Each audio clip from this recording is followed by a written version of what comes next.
കാസർഗോഡ് ജില്ലയിൽ dating app വഴി 16-കാരനായ വിദ്യാർത്ഥിയെ ലൈംഗികമായി പീഡിപ്പിച്ച കേസ് ആധുനിക സമൂഹത്തെ വേട്ടയാടുന്ന ഡിജിറ്റൽ കുറ്റകൃത്യങ്ങളുടെയും കുട്ടികൾ നേരിടുന്ന ലൈംഗിക അതിക്രമങ്ങളുടെയും ഞെട്ടിക്കുന്ന ഒരു നേർക്കാഴ്ചയാണ്. സമൂഹത്തിലെ ഉന്നത സ്ഥാനങ്ങളിൽ ഉള്ളവർ പോലും ഇത്തരം കുറ്റകൃത്യങ്ങളിൽ പങ്കാളികളാകുന്നു എന്നത് ഈ ദുരന്തത്തിന്റെ ആഴം വർദ്ധിപ്പിക്കുന്നു.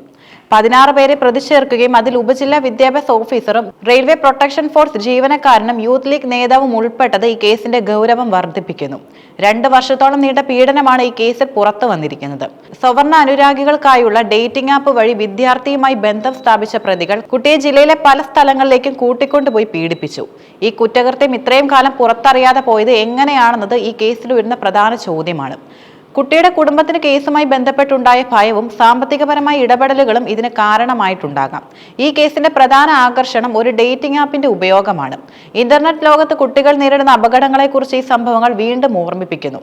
18 വയസ്സായി എന്ന് വ്യാജമായി രേഖപ്പെടുത്തിയാണ് വിദ്യാർത്ഥി ഡേറ്റിംഗ് ആപ്പിൽ അക്കൗണ്ട് തുറന്നത്. ഇത് ഡേറ്റിംഗ് ആപ്പുകളുടെ സുരക്ഷാ സംവിധാനങ്ങളിലെ പാളിച്ചയും ചൂണ്ടിക്കാട്ടുന്നു.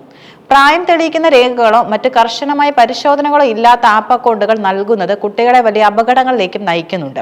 ഡേറ്റിംഗ് ആപ്പുകൾ അജ്ഞാതരായ ആളുകളുമായി എളുപ്പത്തിൽ ബന്ധം സ്ഥാപിക്കാൻ അവസരം നൽകുന്നു.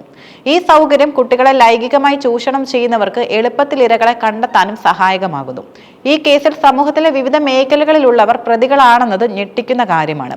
വിദ്യാഭ്യാസ ഓഫീസർ, റെയിൽവേ ജീവനക്കാരൻ, രാഷ്ട്രീയ നേതാവ് എന്നിവർ ഉൾപ്പെടെയുള്ള പ്രതികൾ പൊതുസമൂഹത്തിൽ ബഹുമാന്യമായ സ്ഥാനങ്ങൾ വഹിക്കുന്നവരാണ്. കുട്ടികളുടെ സുരക്ഷ ഉറപ്പാക്കേണ്ട വിദ്യാഭ്യാസ സ്ഥാപനങ്ങളിലെ ഉദ്യോഗസ്ഥർ പോലും ഇത്തരം കുറ്റകൃത്യങ്ങളിൽ പങ്കാളികളാകുമ്പോൾ പൊതുവിശ്വാസം തകരുന്നു. കുട്ടികൾക്ക് സുരക്ഷിതമായി ആശ്രയിക്കാൻ പറ്റിയ സ്ഥലങ്ങൾ പോലും അപകടകരമാകുന്നു എന്ന ഭയം ഇത് സൃഷ്ടിക്കുന്നുമുണ്ട്. യൂത്ത് ലീഗ് നേതാവ് കേസിൽ പ്രതിയായത് രാഷ്ട്രീയമായ വലിയ വിവാദങ്ങൾക്കും കാരണമായി. രാഷ്ട്രീയ പാർട്ടികൾക്ക് തങ്ങളുടെ നേതാക്കളുടെ ഇത്തരം ക്രിമിനൽ പ്രവർത്തനങ്ങൾ നിയന്ത്രിക്കാൻ സാധിക്കുന്നില്ല എന്നത് ഒരു പ്രധാന പ്രശ്നമാണ്. ഒളിവിലുള്ള പ്രതികളെ പിടികൂടാൻ രാഷ്ട്രീയ സമ്മർദ്ദങ്ങൾ തടസ്സമാകുമോ എന്ന ആശങ്കയും ഉയരുന്നുണ്ട്.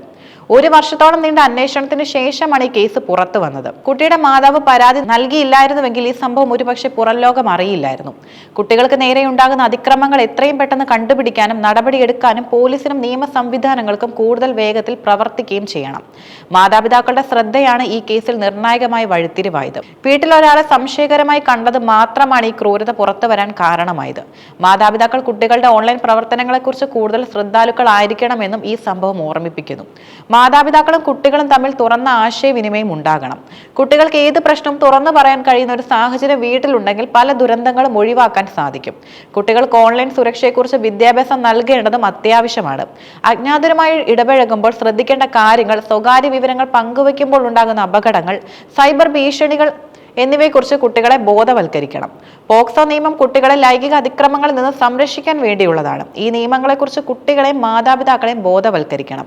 ഏതെങ്കിലും തരത്തിലുള്ള അതിക്രമം ഉണ്ടായാൽ അത് റിപ്പോർട്ട് ചെയ്യാനുള്ള ധൈര്യം കുട്ടികൾക്ക് നൽകണം.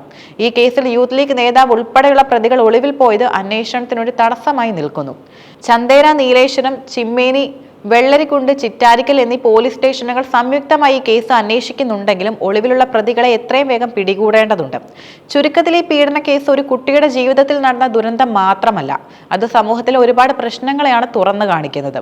സൈബർ ലോകത്തെ അപകടങ്ങൾ, പൊതുസമൂഹത്തിലെ ദുഷിച്ച പ്രവണതകൾ, കുട്ടികളുടെ സുരക്ഷ ഉറപ്പുവരുത്തുന്നതിൽ ഭരണകൂടങ്ങൾക്കുള്ള വെല്ലുവിളികൾ എന്നിവയെല്ലാം ഈ കേസ് വീണ്ടും ഓർമ്മിപ്പിക്കുന്നു.